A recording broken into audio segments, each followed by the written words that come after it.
მოგესალმებით, ჩემო ძვირფასო მეგობრებო. მე ახლა ვიმყოფები ქალაქ სტამბოლში და ერთი ძალიან საინტერესო ადამიანი მინდა ჩავწერო. სხვათა შორის, რა თქმა უნდა, ყველა იცნობთ ამ ადამიანს, მაგრამ ვიცი რომ ზუსტად გაგეხარდებათ დღეს ჩემს ინტერვიუში მისი ნახვა. ჩვენი 12 წლიანი ურთიერთობა, მეგობრული, თანამშრომლური, რა ვიცი, საზოგადოებრივი და ასე შემდეგ, მრავალ სფეროს მოიცავს და ის გახლავთ თურქეთელი ქართველი თქვენთვის და ჩემთვის საყვარელი პიროვნება ბატონი ორჰან ბერიძე. 12 წლიანი ურთიერთობის განმავლობაში მე მასთან ასე პირადად ინტერვიუ არასდროს არ გამიკეთებია, არ ჩამიწერია, თუმცა ძალიან ბევრს ვსაუბრობ მასზე, რა თქმა უნდა, ვწერ კიდევაც სტატუსებში, ჟურნალებში და ასე შემდეგ. მაგრამ დღეს ჩვენი ინტერვიუ, რომელსაც ძალიან მცირედ, მაგრამ ინფორმაციულად ჩავწერთ, ეს იქნება პირველი. დღეს ბრუნდები ქუთაისში, აქვე ჩაი ყავაზე შემოვიარეთ და ესეთი მეგობრული, მაგრამ აუცილებელი საუბარი შედგება დღეს ჩვენს შორის და მე მინდა ახლა წარმოგიდგინოთ ჩემთვის უძვირფასესი ადამიანი და თქვენთვის უძვირფასესი პიროვნება თურქეთელი ქართველი ბატონი ორჰან ბერიძე. მოგესალმებით ბატონო ორჰან. ძალიან დიდი მადლობა იმისთვის, რომ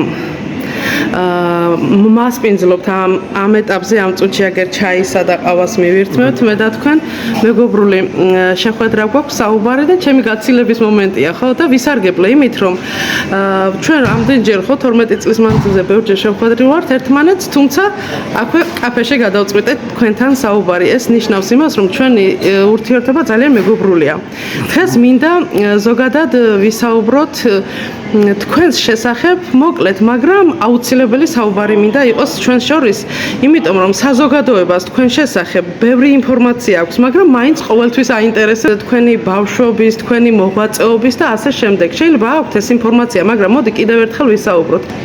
მოგესალმებით პირველ რიგში, დიდ მადლობას გიხდებ მობრძანებისთვის. კიდევაც მივესალმებ საზოგადოებას, რომელიც ძალიან მიყვარს ქართულ საზოგადოებას, განსაკუთრებით. მე დავიბადე 1972 წელს ქალაქ გირესუნის ქართულ სოფელში. 25 წლის ასაკში ჩამოვედი სტამბოლში. მის შემდეგ სტამბოლში ვცხოვრობ. 2006 წელს შემოვედი ქართულ დიასპორაში. ვისწავლე, არ ვიცოდი ქართული, რადგან დედა თურქი მყავდა სახში ასაუბრობდნენ. ცოტა კი რამდენიმე ისე კითხვა, მაგრამ ისე კითხვაწერა და გრამატულად ვერა რა თქმა უნდა. მე სტამბოლში საქართველოსთან მეგობრობის ასოციაცია სახელიანი მაშინდელი ასოციაციაში ვისწავლე ქართული კითხვაწერა. იმის შემდეგ 2017 წელს დავაფუძნეთ სტამბოლის შოთა რუსთაველის სახელობის კულტურის ცენტრი, რომელიც ქალბატონ სეზენკოვიჩ ოქჩანი სალომე ბარამიძე და ერთი მეგობრებთან ერთად კიდევ გუნდა ჯგუფურა და შეძლების დაგვრა მოღვაწეო მორჩილანე წელს გინდა შევიტანოთ რომ ქართული კულტურის განვითარება. ძალიან დიდი მადლობა იმისთვის რომ ასე მოკლედ მთელი თქვენი ცხოვრება ამ პატარა მოკლედ წინადადებებით ვერ შემოიფარგლება და მოდი ამიტომ დავიწყოთ ახლა ჩვენ თქვენ თქვით რომ ქალაქ გირესუნში დაიბადეთ თურქეთის საზღვრის იქეთ და უпростоრად თურქეთის საზღვრებში და მაინტერესებს ანუ ვინ იყო თქვენი დედა, მამა და როგორი ბავშვობა ჰქონდათ? დედა ჩემი თურქია, მამა ჩემი ქართველი, მე გავიზარდე ქართულ სოფელში. მეზობლები, ჩემი ბიზები, ნათესავები სულ ქართულად საუბრობდნენ, არაფერს მესმოდა. სახში რომ მოდიოდნენ ჩვენთან, ან ჩვენ რომ დავდიოდით, მამა ჩემიც მასთან ქართულად საუბრობდა. სულ მამა ჩემს თურქული უჭირდა. რაღაცა 20 წლის შემდეგ უსწავლია ცოტა თურქული, მაინც მახინჯლად საუბრობდა თურქულად. მამა ჩემს დედაენა იყო ქართული. მეუღლესთან როგორ საუბრობდა? მეუღლე რომ თურქი ყავდა.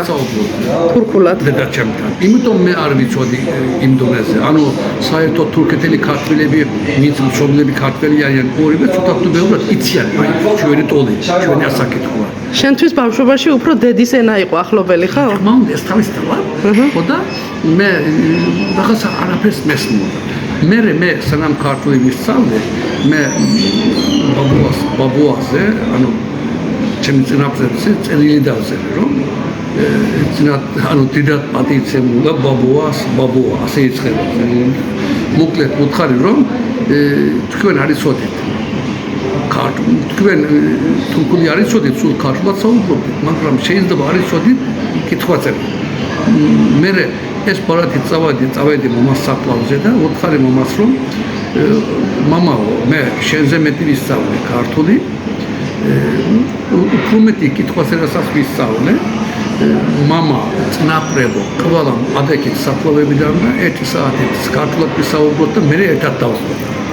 ეს იყო წერილი, რომელიც პირველად წავიკითხე, ძალიან ბევრი ვიტირე და ჩვენი გაცნობის მიზეზი ეს წერილი გახდა. მე აქედან დაგიკავშირდი თქვენ 12 წლის წინ. მე ასე მოგვიანებებს ვიზიარებდი საზოგადოებრივ ქსელებში და იუტუბ-არხში. მე საქართველოსთან პოეტებმა მეგობრებმა მითხრას, რომ ამ თქვენს მითხარით მაინც და სხვების მითხრას პოეტებმა, რომ ეს უციგნად დაბეჭდა. ანუ პოეტები, მწერლები თქვა, ახლა მეგობრები, ხოდა მე მაშინ ვუთხარი, რომ არც მწერალი ვარ, არც პოეტი ვარ, მე არ მაქვს ასეთი კულტურა. ანუ თქვენები გამეხმარეს დაუპეშტეთ ციგნად. ამისთვის დიდ მადლობას ვუხდით. მაგალითად, აჩარის კულტურულ ორგანიზაციას თავმჯდომარე შორენა ლომაძეს ინიციატივით მოხდა ეს. კიდევაც მაგალითად შორენა მახაჩაძე არის პროფესორი ბათუმის უნივერსიტეტით, ისიც გარედან და ხოდა საქართველოს მწერალთა კავშირმა და აჩარის მწერალთა სახლმა გამიკეთა პრეზენტაცია პირველად. რა თქმა უნდა, ამ წიგნის კორედაქტორები თქვენს ხართ, ბევრი კიდევ ჩემი მეგობრების არიან, თქვენ ბევრი გაწნილი ამაში. დიახ, მადლობა. ანთებული იყო მაშინ ადრე Skype იყო, მე Messenger-ი იყო, ყველა რიგზე რომ დღეს ნათიას შევაწუხე, ანუ 2 დღის შემდეგ, ანუ მერიდებოდა ოქროს სხვა წერდა რაღაცა, ასე საუკუნის წევდა სახელიანი, 100-300 ფუსტიანი, ჩემი მოგონებები, 4 წიგნი გამოვიდა და მე ძალიან დიდ მადლობას ვუხდით ასევე მთელი საქართველოს. კიდევაც საქართველოს მწერალთა კავშირმა განაცხადა ჩემი თავი მწერალთა კავშირის წევრად და სინამდვილეში არც ვიყავი ღირსი, მაგრამ კიდევაც დიდ მადლობა მწერალთა კავშირს. მადლობა ნამდვილად ჩემი სახელით, ჩემი მხრიდან ვუხდი მადლობას, იმიტომ რომ თქვენ ფიქრობთ რომ არ იყავით ღირსი, მაგრამ მე ვფიქრობ რომ თქვენ ღირსი იყავით და ქალბატონი მაყვალა გონაშვილი ამ გადაწყვეტილებას უბრალოდ არ მიიღებდა. მადლობა მას. მადლობა. ბატონო ორჰან, მოდი ისევ სოფელს დავუბრუნდეთ, იმიტომ რომ ბავშვობის წლები ძალიან ლამაზია ხოლმე, შეიძლება გვიჭირს, შეიძლება გვილხინს, მაგრამ მაინც ტკბილად მოსაგონარია. აი, როგორ თამაშობდით ბავშვობაში, რა იყო თქვენი მაგალითად ძირითადად გასართობი? თუ გქონდათ ბაღჩა, ისეთი და ეხმარებოდით მშობლებს და ასე შემდეგ, მაინტერესებს ესეთ დეტალები. მაგალითად, ძროხები. წავიყვანდით, მომიყვანდით. ქართმები ყავდა, როგორც თქვა, კატა ყავდა სახლში, ზაღლი ყავდა გარეთ, რაღაც ასეთი ცხოვრება ყავდა. ბავშვობთან ის ახლა ქართულად როგორ აგიხსნა, მოხაზულებით რაღაცებს ვაკეთებდით, რაღაცა, მაგრამ რაღაც მახსოვს, რომ მეზობლები, ხალხი ერთმანეთთან მოფრინებასაც ქართულად როგორც თქვა, მისალმება რაღაცა სოფლად და გინებასაც ქართულად. ანუ ქართულად იყო მოფერებაც, გინებაც, თამაშიც. კიდევაც ყველას ჰქონდა მეცახე. მაგალითად, ოტოპალიაი, ასე როგორც თქვა, წოწოლაი. ციკაი. ანუ ასეთი ქართულ კიდევაც სოფელში ჩვენი ზოგი ადგილები ჯერ კიდევ ქართულად არის. უჭვარა. ქართული სახელით. უჭვარა. უჭვარა. ჩელები, შებლი, გულამინდორი. ანუ ასეთი ადგილები ბოსტონამინდორი. ასეთი ადგილები არის ჯერ კიდევ ქართული. ბატონო ორჰან, იცით რა მაინტერესებს? აი მაგალითად ბავშვები რომ იყავით, თქვენ დედმამიშვილებიც ყავთ და ბავშვები რომ იყავით და მამა რომ ქართველი ყავდათ, აი მამა თუ დაგიჯდებოდათ და გესაუბრებოდათ ქართულ ამბებზე, ქართულ ისტორიაზე და რას გიყვებოდათ, აბა რა გახსოვთ იქედან? ახლა ჩვენ ქუჩის კულტურა თქვა. ქუჩის კულტურიდან ასე ვიცოდით, რომ საფრთხეთ რუსეთია, სოფლიოში რამდენი ცუდი რამ არის ის მოხდება. ანუ ეს კაპიტალისტური და კომუნისტი მე გავიქეთ რომ ის არ ყოფილა საქმე მაინც, მაგრამ ანუ თუ რამე ცუდი ხდება, იქეთ არის. იქეთ იქნება. საზღვრის იქეთ. ჩვენ სულ ანგელოზები ვართ და ჩვენ იქეთ ცუდი იქნება. ხოდა მე მაგრამ მამა ჩემი ამბობდა საქართველოს ასოებს, გურჯისტანი ასოებს. იქ მათასავე დიდები ამბობდნენ ამას ჩვენ გულში. კიდევ მამა ჩემი რადიოს რომ უსმენდა, მე რომ ქალაქ გირესონელი ვარ, ის რუსულ სიტყვები ხანდახან ღრმიდან, ტალღით რაღაცა ერეოდა და ჩვენ გვეუბნებოდა რომ ბავშვობა ცოტა ჩუმადიყავით, შეიძლება ერთ-ორი სიტყვა ქართულადაც მომოდა მოისმენა. ახლა მამა ჩემი არ უნახია საქართველოს. მისი მამა არ უნახია და მე ბაბუა გადასახლებოდა საქართველოს. ახლა მათი ის ცნობიერება ხო? მე ახლა დავინახე და მთელი საქართველოს გავიარე და მადლობა ღმერთს, ეს დიდი რამეა. ანუ გავიცანეს ჩემი სისხლოსეულები ნათესავები და ახლა მესვიცი თქვენს დონეზე რომ რა ხდება სოფლიოში და რა არის საქართველოს და რა არის ქართული კულტურა, რადგან ქართული ვისწავლე. თქვენ რომელი წიგნიდან კითხულობთ ისტორიას, მეს იგივე წიგნიდან კითხულობთ, იგივე ენით. უკვე დიდი ბედნიერება ეს თქვენთვის. იცი რა მაინტერესებს, ასეთი დეტალი მაინტერესებს, შეიძლება ასეთი კითხვა არც არავის დაუსვამს თქვენთვის, მაგრამ მე გამიჩნდა ახლა ეს შეკითხვა. როცა მამა საქართველოს შესახებ რაღაც პატარა ამბებს გიყვებოდათ, ანუ დედასთან ერთად ქონდა, თქვათ ამის შესაძლებლობა, ანუ დედაც ისმენდა ამას, ანუ დედა უსმენდა, ჩემი დედა ჩემი სოფლელი ქალბატონი იყო. ხო, ეს მაინტერესებს ძალიან.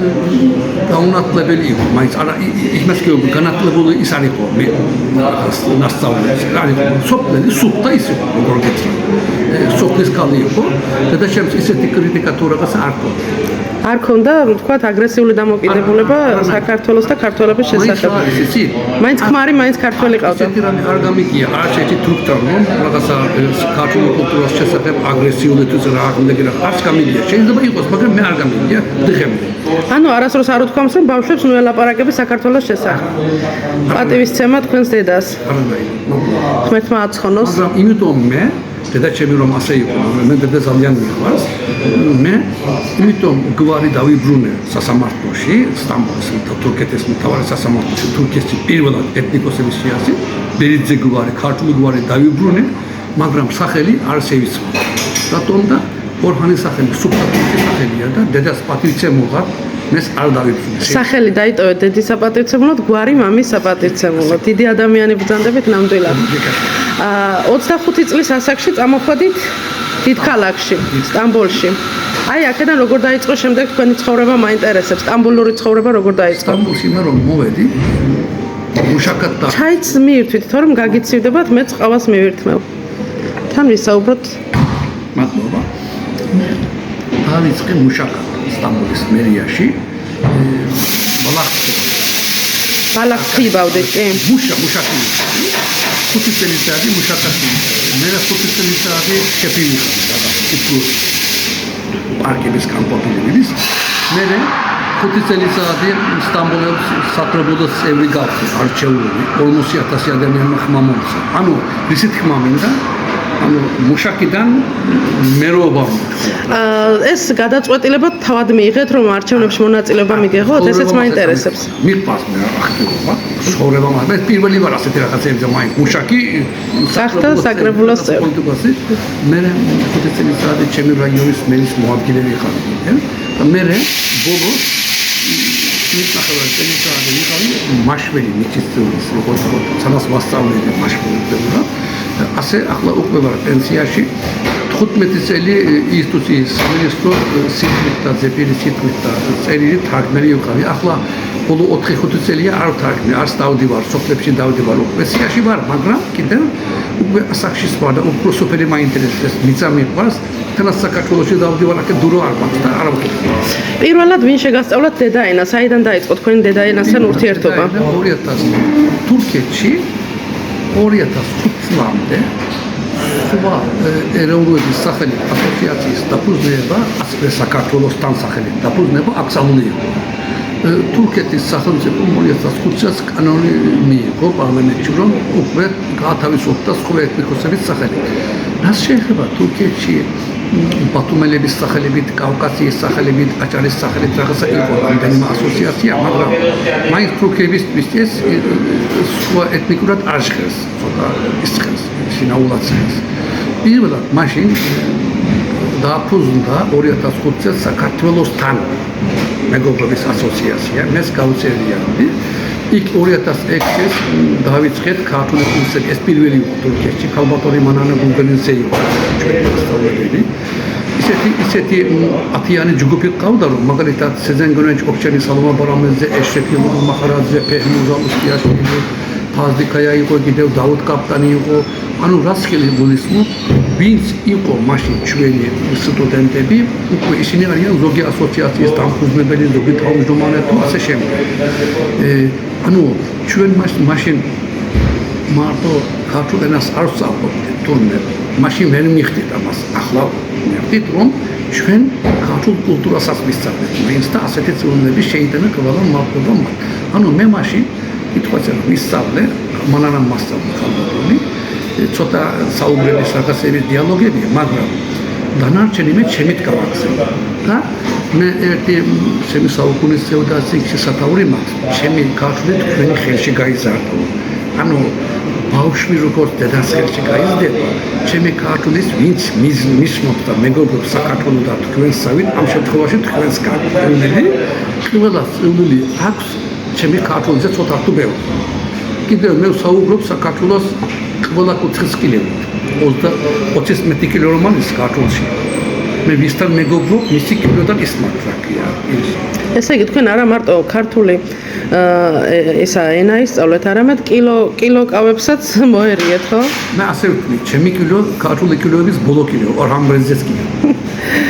ძალიან კარგი ბატონო ორხან, მე მინდა უდიდესი მადლობა გითხრათ იმ მოღვაწეობისთვის, რასაც თქვენ საქართველოს ქართველებსა და თურქეთის ქართველებს შორის ხიდად აკეთებთ.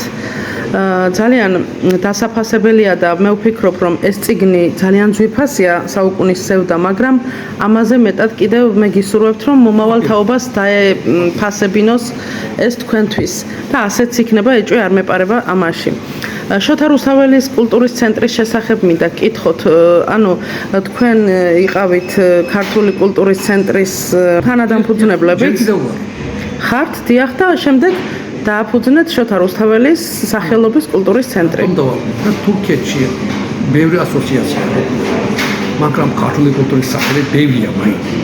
მაგრამ მე სანამ სწავლობ, მაშინ ქალბატონი მანანა გულდენიძე რაღაც ჩვენ ორი კუნძულეთი გვასწავლა. ანუ ზეპირად არა, ისე ეს ჩვენ ერთის თავისუფალი თემა ერთგულიანი, თავისუფალი თემასაც დაწერა, რომ ჩვენ შოთა რუსთაველი რაღაცა ხანზე სოფლიო შედევრი ის ყავსო და შოთა რუსთაველის შესახებ ერთგულიანი ინფორმაცია. მე შემიყვარდა. მე შმოთ ვისწავლე ის დასასწრებიდან ორი კუნძულეთი, ანუ ზმელი იყო, სირკუზი იყო ეს. შემიყვარდა ვეფქას ყავასანი, უკვე ზოგი თავებს ზეპირად კითხულობ, მაგალითად ანდერზი 21 კუნძულიანი საერთოდ. ხოდა მე ხუმრობდი ჩვენ რომ რაღაცა რუსთაველის სახელით რაღაცა უნდა დავაფუძნო. მე ჩვენი ქალბატონი მოკლედ ქალბატონი სალომეს თხოვე რომ ერთად დავაფუძნო. ანუ ხუმრობა გახდა ის რაკია დრომული და ჯერ დავაფუძნეთ. როგორ მოხდა არ ვიცი, მაგრამ ჩვენ რას დავაფუძნეთ? ანუ რადონეზე ის იყო შოთა რუსთაველი. შეიძლება ჩვენს ვერ გიგულობდით მაშინ. ახლა მიხდით რომ ეს რა გავაკეთო? შოთა რუსთაველი კიდევაც როგორ გიწყოთ მე როგორც ვიცი, როგორც მიცეს საქართველოს გარეთ პირველი ეს ანუ ასოციაციის სახელმწიფოს ნებართვის დონეზე დაფუძნებული ასოციაცია. მის შემდეგ გავაკეთეთ ბევრი რამ თუ რა გაინტერესებია. კი, მე მახსოვს ერთი ასეთი ჩვენი შეხვედრა სტამბოლში ჩემი სტუმრობის დროს, ჩვენ ტაქსიმზე მოვდიოდით, მოვსეირნობდით ფეხით და თქვენი ჩვევიდან გამომდინარე, როგორც ჩვევიათ ხოლმე ქუჩაში ხმამაღლა კითხულობთ ლექსებს, შევჩერდით ერთ ადგილზე და შოთა რუსთაველის ვეფხისტყაოსნის სტროფები ხმამაღლა წაიკითხეთ და მე მაშინ გითხარით, რომ თუ კი ოდესმე გადაწყვიტავთ, რომ კიდევ ერთი ასოციაცია დაფუძნდეს სტამბოლში, მოდი დაარქვით შოთა რუსთაველის სახელი მეთქიდა. თქვენი თანამდებობიდან გამომდინარე, თქვენ მითხარით, რომ ჩვენ იმდენი ღირსი არა ვართ, რომ შოთა რუსთაველის სახელი დავარქვათო და საბოლოოდ ბედნიერი ვარ, რომ მაინც ესე მოხდა. თქვენ მითხარით კიდევ სხვებმაც გითხრეს, იყო ასეთი, კი ბატონო. მეგობრებთან აქ ეცალეთ თბილისში, მაგალითად აჭარაში ქალბატონი შორენა რომანზე, ჩიტო რომანზე ბევრი მეგობრები. მე ისიც მახსოვს ქალბატონი როზა ლორთქიფანიძემაც გითხრათ, ჩვენ კი როზამაც გითხრათ ქალბატონმა როზამ. მე რომ ამაზე ვფიქრობ, ანუ მეგობრებთან მიზიარებდი ეს იდეა. კი. სანამ მიზიარებდი როგორც თქვენთან, ყველა მეუბნებოდა რომ ანუ მაინც თქვენი ენერგიით როგორ გქცევთ ქართულად ისე დავბედეთ ანუ თქვენების ჩვენი მეგობრების რომ აი მოიფიქრე მეც პირადად და მე და სალომეს თქვენ ქალბატონი მაინც ქალბატონი სალომეს ის ქონდა პირადი არქივი და 34 ენაზე ქონდა შეგროვებული ვეფხის დაუსანის 62 ენაზე თარგმნილია მსოფლიოში 34 ენაზე მაინც ქონდა მე ესე შევიტანეთ ასოციაციაში და ასოციაციაში გვაქვს 34 ენაზე ზოგი ენაზე რამდენიმე ხოთა ვეფხის დაუსანის თარგმანი ისეთი პატარა ენებიც არის ქურთული ენა მაგალითად კი ქურთული ახლა ბოლოს მე ერთი რაღაცა მინდა გავიხსენო და საზოგადოებას ვუთხრა არ არსებობს ქართველი ბაბუა მე ყოველ შემთხვევაში არ გამიგია ვინც შვილიშვილს ვეფხის ტყაოსნით დააძინებდა პირველი ხართ თქვენ ქართველი ბაბუა ბაბუ ოფერებით ასე ვიცით ბაბუს ვეძახით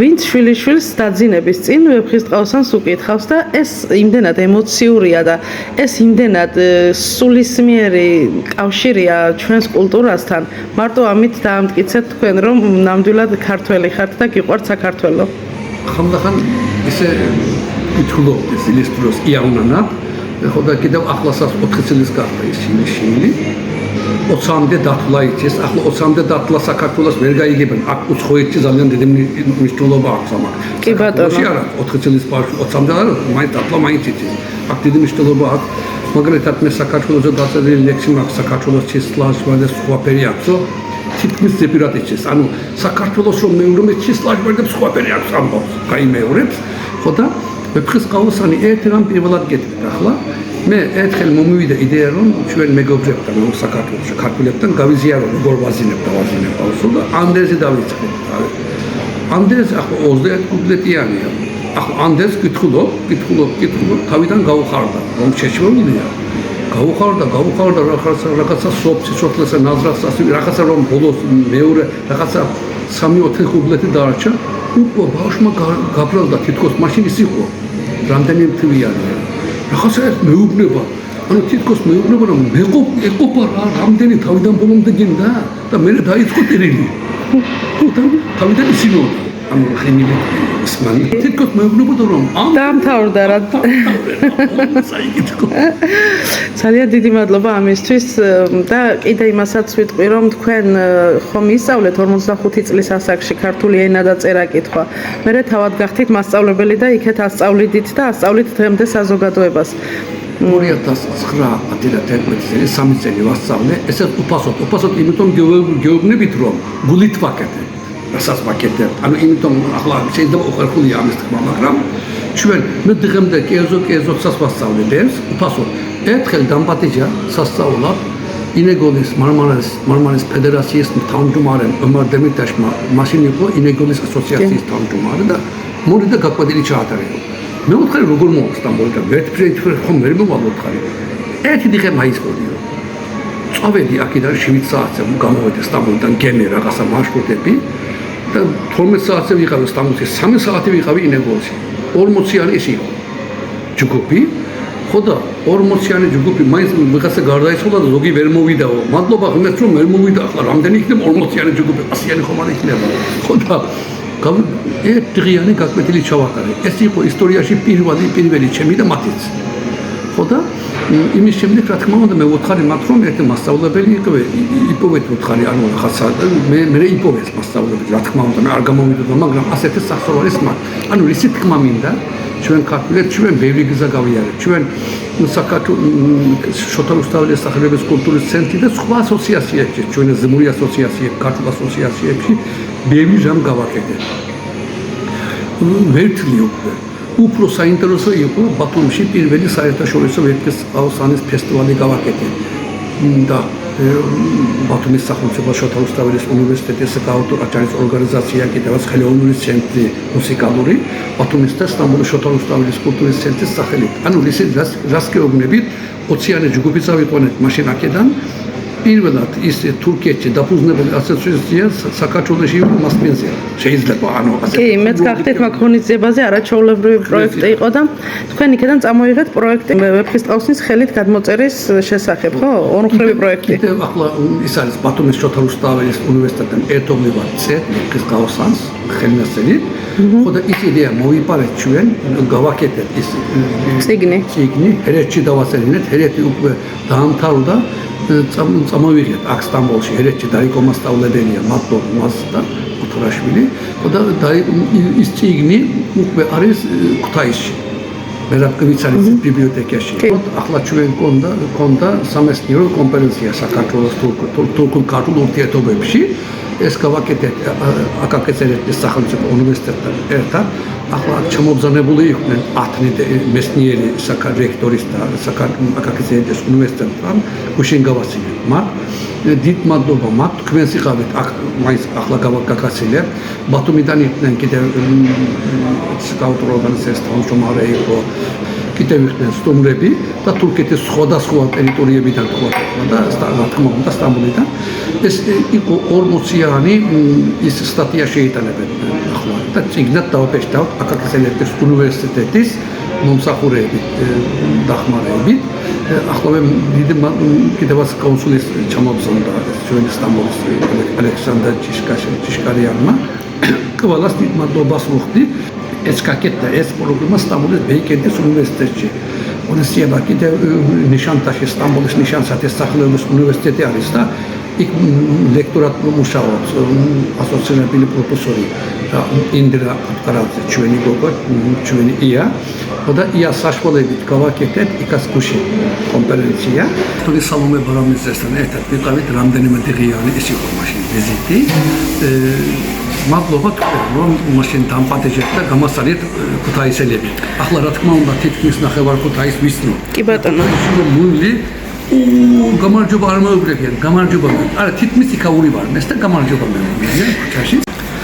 ანუ თქვენ ქუთაისში იყავით მზის თეატრის 5 წლის იუბილეზე. დიახ. პირველად თორი სალომე ბარამიძესთან ერთად ვიყავით რამდენიმე დღიანი ის იყო მაშინ ვიზიტი. მადლობა თქვენ რომ მაშინ დამპატეჟეთ და გამასწავლეთ ქუთაისელები. ძალიან დიდი მადლობა და ბოლოს მე მინდა მადლობა გადაუხადო თქვენს მეუღლეს ქალბატონ გულფერს, თქვენს შვილებს, რომელსაც ცდილობთ რომ ქართულად აღზარდოთ და რატომ ვუხდი მადლობას თქვენს ოჯახს, იმიტომ რომ თქვენ რომ ამდენად ემსახურებით ქართულ საზოგადოებას, ეს მათი დამსახურებაა, იმიტომ რომ ამაში ხელს არ გიშლიან. არის შეიძლება იყოს ადამიანი, ვისაც არ სიამოვნებს ამ მთელი დღე თავისი მეუღლე ემსახურებოდეს ვიღაც საქართველოსდან ჩამოსულ ადამიანებს, რომლებიც არ გამოილებიან არასდროს, ხო, ღმერთმა არც გამოლიოს და დიდი მადლობა შენს ოჯახს ამისთვის. მათი დამსახურებაც არის ეს. კარგად იყავით, ძალიან სასიამოვნო იყო თქვენთან საუბარი. მიყვარს საქართველო, ქუთაისიც განსაკუთრებულად მიყვარს, რა თქმა უნდა. დიდი მადლობა.